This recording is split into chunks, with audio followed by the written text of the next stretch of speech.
Assalamualaikum warahmatullahi wabarakatuh. Halo teman-teman, saya perwakilan dari kelompok 12 ingin membawakan materi presentasi yang berjudul tentang psikologi forensik. Anggota kelompok kami beranggotakan 4 orang, yaitu ada Arisanti Salsabila Putri, Diah Arum Kinanti, itu saya sendiri, kemudian Jovanka, lalu terakhir Nadia Maharani Santosa. Pembahasan yang akan kita bahas pada materi kali ini ada ruang lingkup psikologi forensik, pasal 56, hukum dan komitmen terhadap kode etik, pasal 57, kompetensi seorang psikolog forensik, pasal 58, peran, tanggung jawab, wewenang dan hak, pasal 59, pernyataan sebagai saksi atau saksi ahli, pasal 61, pernyataan melalui media terkait dengan psikologi forensik. Ruang lingkup psikologi forensik.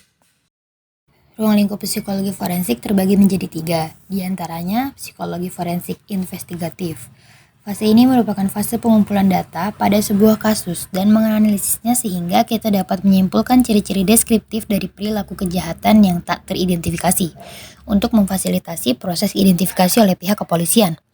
Lalu kedua, ada psikologi forensik adjudikatif. Psikologi forensik memberikan kontribusi pada proses hukum ini dengan memberikan informasi asesmen kesehatan untuk membantu keputusan-keputusan hukum. Selain itu, kegiatan evaluasi juga sering diminta oleh pihak pengadilan kepada pihak forensik untuk menangani sebuah kasus. Kemudian terakhir ada psikologi forensik preventif.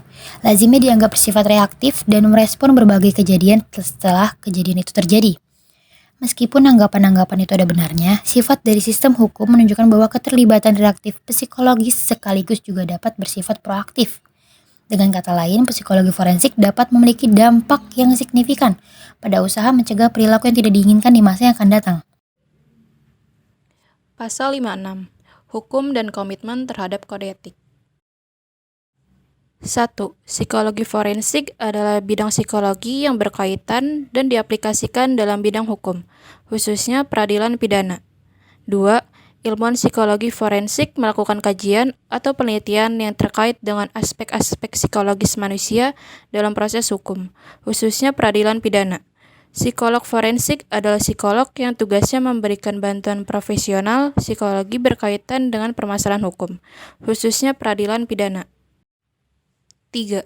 Psikologi dan ilmuwan psikologi yang menjalankan tugas psikologi forensik wajib memiliki kompetensi sesuai dengan tanggung jawab yang dijalaninya, memahami hukum di Indonesia dan implikasinya terhadap peran tanggung jawab, wewenang, dan hak mereka.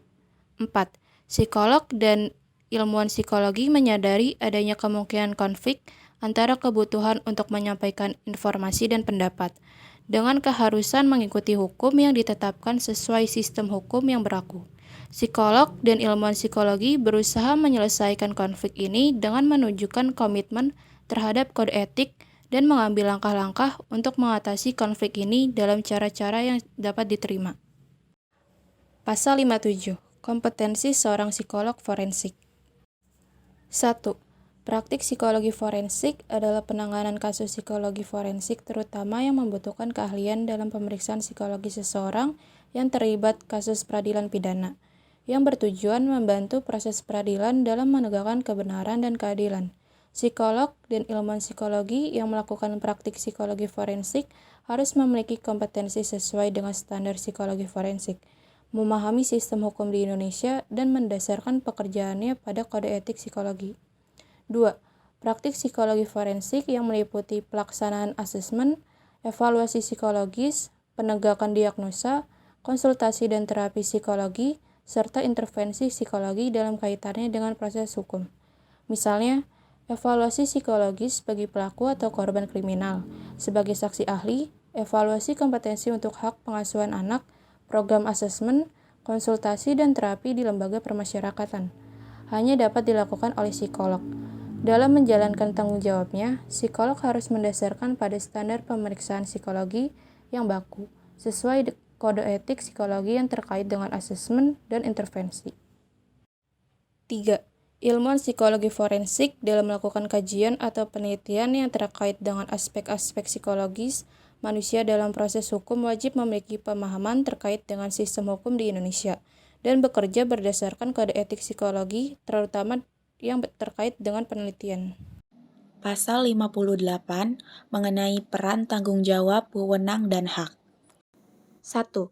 Psikolog atau ilmuwan psikologi forensik yang melakukan praktik psikologi forensik sesuai dengan kompetensinya memiliki tanggung jawab membantu proses peradilan pidana dalam kasus yang ditanganinya sehingga tercapainya penegakan kebenaran dan keadilan. Dalam rangka menegakkan kebenaran dan keadilan, maka psikolog atau ilmuwan psikologi forensik melakukan pekerjaan dengan berdasarkan asas profesionalitas serta memperhatikan kode etik psikologi. 2. Psikolog forensik memiliki wewenang memberikan laporan tertulis atau lisan mengenai hasil penemuan forensik atau membuat pernyataan karakter psikologi seseorang hanya sesudah ia melakukan pemeriksaan terhadap pribadi bersangkutan sesuai standar prosedur pemeriksaan psikologi untuk mendukung pernyataan atau kesimpulannya. Bila tidak dilakukan pemeriksaan menyeluruh karena keadaan tidak memungkinkan, psikolog menjelaskan keterbatasan yang ada, serta melakukan langkah-langkah untuk membatasi implikasi dari kesimpulan atau rekomendasi yang dibuatnya. 3. Psikolog atau ilmuwan psikologi forensik yang dalam menjalankan pekerjaan di bidang psikologi sudah menjalankan tanggung jawabnya sesuai dengan standar, maka ia memiliki hak untuk mendapatkan perlindungan dari HIMSI jika ia mendapatkan masalah terkait dengan hukum. Pasal 59 mengenai pernyataan sebagai saksi dan saksi ahli. Psikolog dalam memberikan kesaksian sebagai saksi ataupun saksi ahli harus bertujuan untuk menegakkan kebenaran dan keadilan dan dalam menyusun hasil penemuan psikologi forensik atau membuat pernyataan dari karakter psikologi seseorang berdasarkan standar pemeriksaan psikologi. Bila kemungkinan terjadi konflik antara kebutuhan untuk menyampaikan pendapat dan keharusan mengikuti aturan hukum yang ditetapkan dalam kasus di pengadilan, psikolog berusaha menyelesaikan konflik ini dengan menunjukkan komitmen terhadap kode etik dan pengambilan langkah-langkah untuk mengatasi konflik dengan cara-cara yang bisa diterima.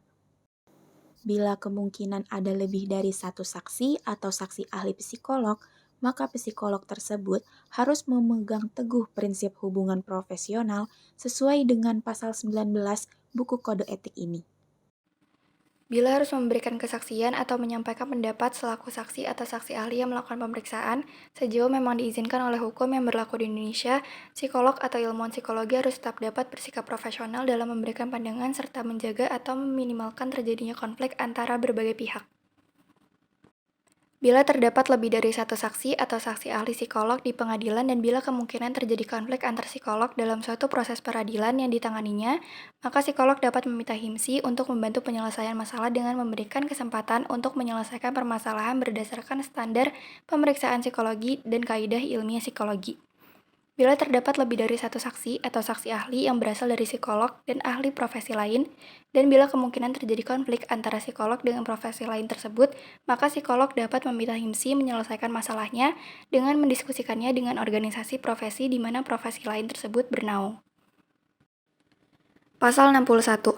Pernyataan melalui media terkait dengan psikologi forensik.